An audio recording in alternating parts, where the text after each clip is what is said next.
Hello बच्चों, let's read the question. The question says reactivity order of halides for dehydrohalogenations is। तो हमें जो reactivity order बताना है ये हैलाइड्स का किसके लिए, डीहाइड्रोहेलोजिनेशन अगर करते हैं तो उसके लिए रिएक्टिविटी ऑर्डर बताना है। और हमारे पास ऑप्शंस है R F, R C L, R B R, R I. मतलब ये किस में है, ये डिक्रीजिंग ऑर्डर में है सारा। और यहाँ पे R I, R B R, R C L, R F, R I, R C L, R B R, R F, R F, R I, R B R, RCL. तो इन चार ऑप्शन में से हमें बताना है कि कौन सा इनकी रिएक्टिविटी ऑर्डर के लिए करेक्ट है। तो सबसे पहले लिखते हैं इस क्वेश्चन के लिए की कॉन्सेप्ट। और इस क्वेश्चन का जो की कॉन्सेप्ट हो जाएगा वो क्या हो जाएगा, डी डीहाइड्रो डीहाइड्रो हेलोजिनेशन।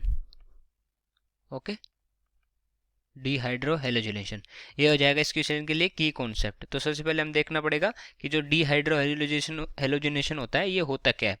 तो इसकी अगर अपन डेफिनेशन देखें तो the reaction where hydrogen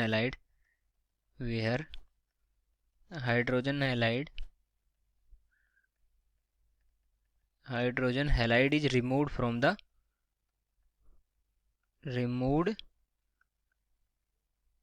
from the substrate। Okay, substrate. तो उस जो ये रिएक्शन होती है उसको हम बोलते हैं dehydrohalogenation. Okay, dehydrohalogenation.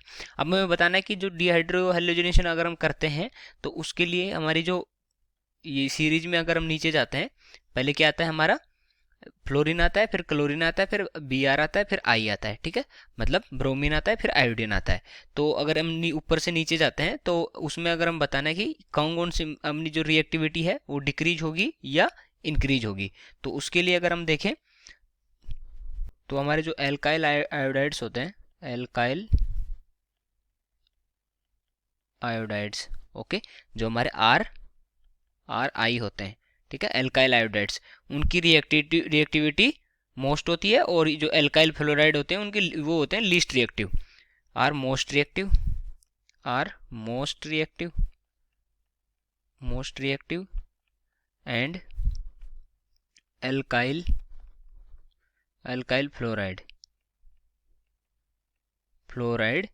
Fluorides are least reactive. ये लीस्ट रिएक्टिव होते हैं। और जो आर आई होते हैं हमारे वो होते हैं हमारे मोस्ट रिएक्टिव। और ये क्यों होते हैं, क्योंकि जो आयोडीन आयन है, जो आयोडीन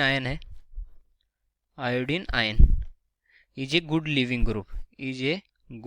ग्रुप। तो ये अच्छा एक लिविंग ग्रुप होता है, मतलब ये अलग हो जाता है। ठीक है, तो अगर ये गुड लिविंग ग्रुप है तो पहले तो ये देखेंगे गुड लिविंग ग्रुप क्यों होता है, क्योंकि नेगेटिव चार्ज होता है ना, जो हमारा नेगेटिव चार्ज होता है वो डिस्पर्स हो जाता है, लार्जर एटम पे डिस्पर्स हो जाता है as the negative charge is on a larger atom. तो ऊपर से नीचे जाते हैं तो हमारी जो रेडियस है वो इंक्रीज होती है, मतलब इनका जो साइज है वो इंक्रीज होता है। तो लार्जर एटम इज डिस्पर्स्ड।